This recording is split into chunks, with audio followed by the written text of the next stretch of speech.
أعوذ بالله من الشيطان الرجيم بسم الله الرحمن الرحيم۔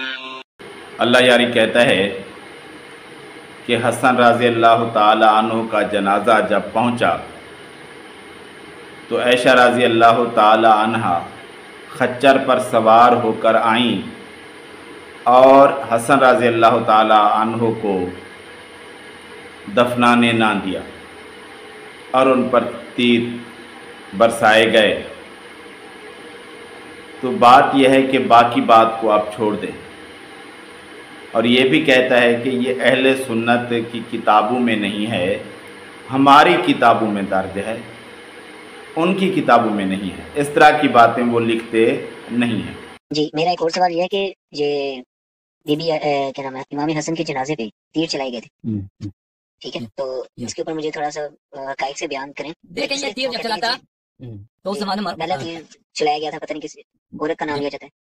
جی یہ معاویہ کی حکومت کا زمانہ ہے، سنہ 49 یا سنہ 50 میں حضرت امام حسن مصطفیٰ علیہ السلام کا جب جنازہ نکلا ہے تو یہ شیخ کتب میں موجود ہے کہ مروان بن الحکم ان لوگوں نے چاہ کر عائشہ کو کہہ دیا کہ یہ لوگ وہاں پہ نبی صلی اللہ علیہ وسلم کے ساتھ اس کو دفنانا چاہتے ہیں۔ تو امام حسن مصطفیٰ علیہ السلام کی وصیت یہی تھی کہ میں ان کے ساتھ دفنانا چاہتا ہوں، لیکن اگر میری وجہ سے اس بات پہ خون ریزی ہو تو تم اصرار نہ کرنا۔ اپنے بھائی امام حسن علیہ السلام سے انہوں نے وصیت کی کہ اگر اس بات پہ کوئی جھگڑا کر شروع ہو جائے تو پھر مجھے کوئی بات نہیں، مجھے اور دفن کر لینا۔ تو ان کو جب لائے تھے تو لوگوں نے تیر کیا تھا۔ عائشہ جو ہے اپنی خچر وغیرہ جو بھی اس وقت اس پہ سوار ہو گئی تھی، اس نے کہا تھا میں اس کو یہاں پہ مجھے زندگی میں بھی سے نفرت تھی، اب بھی مجھے نفرت ہے، میں اس کو یہاں پہ نہیں دفنانے دوں۔ تو ان لوگوں نے یہ اس کا بھی ریفرنس دے سکتے ہیں؟ یہ شیعہ کتب میں موجود ہے، اہل سنت کی کتب میں نہیں ان کی کتابوں میں یہ میں نے بات نہیں دیکھی، ان کی کتابوں میں یہ شیعہ کتب میں ہے۔ اب ان کی کتابوں میں کہتا ہوں میں نے نہیں دیکھا، ہو سکتا ہے میں نے نہیں دیکھا، میں مزید انشاءاللہ دیکھوں گا، لیکن مجھے نہیں لگتا۔ ہاں یہ بات تمہاری ٹھیک ہے کہ اس طرح کی باتیں اہل سنت لکھتے نہیں ہیں۔ اگر لکھ بھی دیں کچھ لوگ اہل سنت کہلوانے والے، کیونکہ تاریخ کی کتابوں میں تو بہت کچھ لکھا ہوا ہے، تو وہ لکھی ہوئی باتیں حجت نہیں ہوتی۔ تاریخ کی کتابیں جو کہ پہلے ہی بہت سارے من گھڑت واقعات سے بھری پڑی ہیں، کچھ اور بھی آ جائیں تو ان سے فرق نہیں پڑتا۔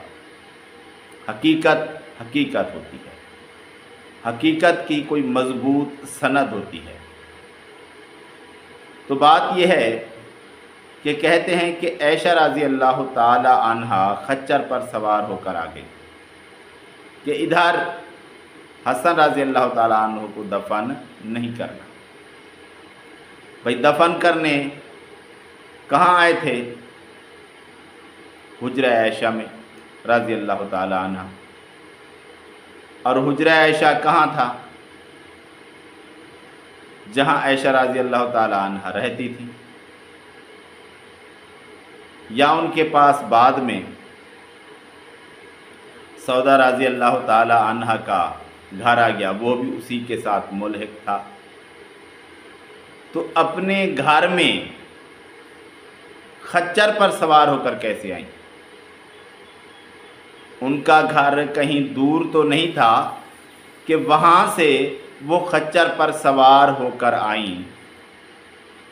کیا اپنے گھر میں آنے کے لیے اپنے ہی گھر سے خچر پر سوار ہوئیں اور اپنے ہی گھر میں آ گئیں؟ آپ لوگوں کو چاہیے تھا کہ جب آپ یہ جھوٹ گھڑ رہے تھے کچھ سوچ بھی لیتے، کچھ سمجھ بھی لیتے۔ اللہ تبارک و تعالیٰ نے دماغ دیا ہے، اس کا استعمال کرتے کہ خچر پر بیٹھ کر آ گئی۔ ارے بھی ان کے گھر کا مسئلہ تھا، خچر پر آنے کی کوئی ضرورت نہیں تھی۔ اس طرح کے جھوٹ جب گھڑے جاتے ہیں نا تو وہاں کوئی نہ کوئی جھول آ ہی جاتا ہے، جس سے صاف پتہ چل جاتا ہے کہ یہ کہانی گھڑی گئی ہے۔ حسن رضی اللہ تعالیٰ عنہ سب مسلمانوں کے لیے معتبر ہیں، نبی صلی اللہ علیہ وآلہ وسلم کے نواسے ہیں، اہل بیت میں سے ہیں، ہمیں عزیز ہیں، لیکن ان کے نام پر تم ام المؤمنین عائشہ رضی اللہ تعالی عنہ پر جھوٹ گڑو، ان کو برا کہو، یہ برداشت سے باہر ہے بات۔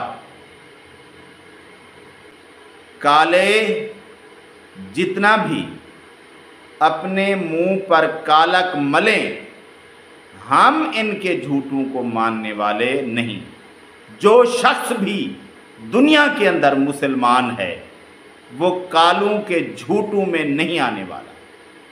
یہ روز ایک نیا جھوٹ گھڑتے ہیں اور اسے مارکیٹ میں لانچ کر دیتے ہیں، پھر کہتے ہیں کہ یہ ہمارے پاس دلیل ہے۔ کہاں ہے بھائی؟ ہماری کتابوں میں۔ تمہاری کتابیں کب لکھی گئیں بھائی؟ ابھی کچھ عرصہ پہلے لکھی گئی ہیں۔ بھائی اس طرح کے جھوٹ نہ بولا کرو۔ پھر کہتے ہو کہ ہمارے ساتھ جھگڑے ہوتے ہیں، ہمارے ساتھ لوگ لڑتے ہیں، جنگیں ہوتی ہیں، خون خرابہ ہوتا ہے۔ تم دائرے کے اندر رہو گے تو ہی اچھا رہے گا۔ اگر دائرے سے باہر نکلو گے تو پھر جنگیں بھی ہوں گی، لڑائی بھی ہوگی، سب کچھ ہوگا۔ اس لیے کالے جھوٹ نہ بولا کرو۔ اور صحابہ پر اور امہات المؤمنین کے بارے میں بری باتیں نہ کیا کرو، یہ مسلمانوں سے برداشت نہیں ہوتا۔ اس لیے کالوں کو چاہیے کہ اپنی اوقات کے اندر رہیں، اور امہات المؤمنین اور صحابہ کو برا کہنا، ان پر تبرہ کرنا چھوڑ دیں۔ ہم بھی امن سے رہیں، تم بھی امن سے رہو اور اپنی اوقات کے اندر رہو۔